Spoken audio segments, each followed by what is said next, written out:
पहले एक चर्चा करते हैं मार्केट की। एएसके हेल्थ सॉल्यूशंस के सीईओ वैभव सांघवी हमारे साथ मौजूद हैं।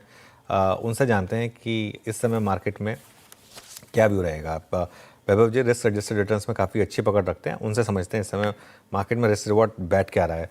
वैभव जी गुड मॉर्निंग। एक और अर्निंग सीजन खत्म होता हुआ एक और डिसअपॉइंटमेंट ओवरऑल। मार्केट में भी करेक्शन आई, लेकिन अब थोड़ा सा एक सेंस बन रही है शायद कि लोअर लेवल पे थोड़ा सपोर्ट आ रहा है। आपका इस समय ओवरऑल व्यू क्या है मार्केट को लेकर? नहीं, सही बात है अनुज। एक्चुअली आफ्टर द करेक्शन हमें दिख रहा है कि क्या है, एक पॉसिबिलिटी है थोड़ा सा revival from a market stand point. Of course, जैसे आपने कहा कि अर्निंग्स ओवरऑल पर्सपेक्टिव से हालांकि आपको डिसअपॉइंटमेंट लग रहा है, लेकिन हमारे हिसाब से हमें लग रहा है कि जिस हिसाब से पेसिमिज्म था from an earning stand point, I think relatively barring one or two sectors, I think broadly earnings in line है। सेकेंड, कि from a market performance perspective अगर हम देखें तो इंडिया का performance as compare to the other emerging market kind of countries R has been very very low over the last 3 to 6 months। और जो premium valuation के साथ हम ट्रेड कर रहे थे, I think now it is reverting close to the longer term mean as well. So हमें लगता है कि द वैल्यूएशंस और लेवल्स थोड़े अट्रैक्टिव बनते दिख रहे हैं। ऑफ कोर्स एक एफआईआई का सेलिंग एक प्रेशर है currently from a market standpoint, but risk reward ratio is starting to get a little positive. Okay, तो समीकरण बढ़िया हो रहे हैं। रीसेंट करेक्शंस के बाद अब रिस्क रिवॉर्ड बेहतर है, यानी कि ये समय आ गया है बाजार में एक्यूमुलेट करने का।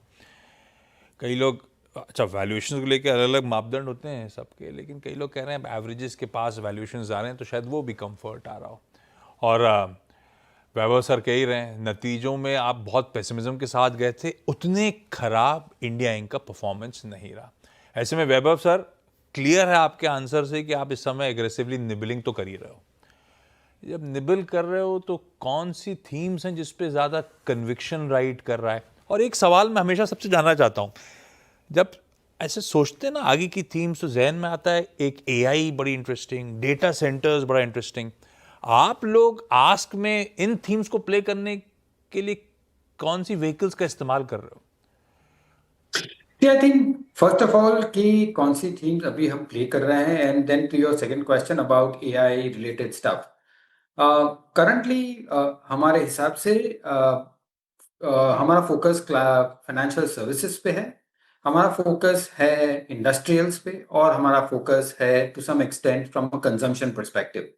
कंजम्पशन हम काफ़ी टाइम से बोल रहे हैं कि आई थिंक नेक्स्ट 12 से 24 महीने हमें लगता है कि कंजम्पशन थीम अच्छी तरह से उभर के आ सकती है। Second, to your second question on artificial intelligence data centers, not that कि हमारे मार्केट में ज़्यादा अपॉर्चुनिटी है ये स्पेस को प्ले करने के लिए। ऑफ कोर्स उसका नेगेटिव इम्पैक्ट आई थिंक हम देख रहे हैं आईटी कंपनीज में आते हुए, जहां नॉट ओनली रेवेन्यू श्रिंकेजेस है, बट बिलिंग भी काइंड ऑफ प्रेशर में आ रहे हैं in terms of the rates.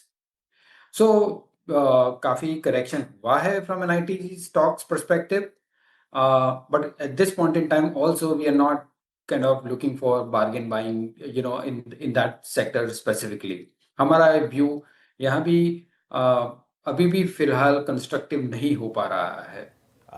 Financials की आपने बात की वैभव जी, फाइनेंशियल बहुत बड़ा सेक्टर है। इसमें लेंडर्स हैं, नॉन लेंडर्स हैं, और आजकल जो सबसे ज़्यादा फाइनेंशियल चल रहे हैं जो थोड़ा सा स्टॉक मार्केट से रिलेटेड हैं, विद इन फाइनेंशियल्स कैसे ब्रेक डाउन करेंगे आप? See within financials Anuj, I think हमारा फोकस रहेगा प्रॉब्ली एएमसीज पे, फोकस रहेगा इंश्योरेंस कंपनीज पे, rather than other financials in that sense. जब लेंडर्स की बात करेंगे तो हमारा focus strictly focus I mean limited रहेगा टू लार्जर प्राइवेट बैंक्स, जिसने लास्ट क्वार्टर में अच्छी तरह से ग्रोथ दिखाया है और प्रॉब्ली एसेट क्वालिटी भी अच्छी तरह से मैनेज की है। So very few select banks, but वो हम देख रहे हैं। At this point in time हम पीएसयूज को इतनी एग्रेसिवली ट्रेड नहीं कर रहे हैं। और lastly from an NBFC perspective अगर हम देखें तो हमारा व्यू इतना कंस्ट्रक्टिव नहीं है, हम प्रॉबेबली न्यूट्रलिश है, प्योरली बिकॉज कि जो भी इंटरेस्ट रेट घटा है, आई थिंक उसका काफ़ी फायदा ऑलरेडी हो चुका है. The pressure is likely to come from the asset quality, और खास करके एसएमईज और अदर सेगमेंट्स. सो वो हमें काफ़ी क्लोजली वॉच करना रहेगा. ओके वैभव साहब, मेरी तरफ से तो लास्ट सवाल एक, क्या पसंद आता है तो हमेशा चर्चा होती रहती है, कौन सी पॉकेट्स हैं जिन See, I think it's not about longer term, but at least in the shorter term, हम अवॉइड कर रहे हैं, एज आई मैंशनड, एनबीएफसीज, हम अवॉइड कर रहे हैं IT at this point in time, और probably any sectors which are exposed from a global perspective, जो यूएस की तरफ जिसका ज़्यादा एक्सपोर्ट्स है. सो वो सारे सेक्टर्स हम काइंड ऑफ अवॉइड कर रहे हैं at this point in time. Okay. अच्छा वैभव जी, एक आखिरी सवाल मेरी तरफ से भी, ये जो इंडिया यूएस ट्रेड डील का जो मामला थोड़ा सा अनसर्टेनिटी जनरेट कर रहा है, उससे कुछ मार्केट पे इम्पैक्ट पड़ेगा या वो फैक्टर नहीं है मार्केट के लिए? See, two things. I think one, के from a overall export basket perspective, अगर हम फार्मा और आईटी एक्सपोर्ट्स निकाल देते हैं और जहाँ पे ड्यूटीज नहीं है, तो आई थिंक हमारा डायरेक्ट इम्पैक्ट काफी लिमिटेड है.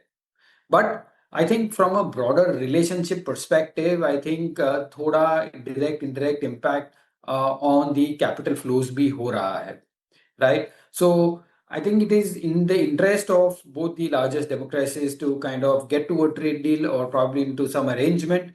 और जैसे ही अगर वो होता है, एटलीस्ट इंटरमीडिएट पीरियड में, अगर इवन इफ दे से कि हमें कूलिंग पीरियड चाहिए in terms of getting to the trade deal, जैसे वो चाइना को कर रहा है, I think these capital flows will also start reviving.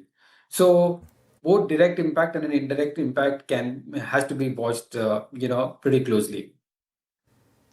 Alright Vaibhav ji, बहुत बहुत शुक्रिया आज हमारे साथ जुड़ने के लिए और हमसे बात करने के लिए इन सब टॉपिक्स पर. चलिए अब आगे बढ़ते हैं और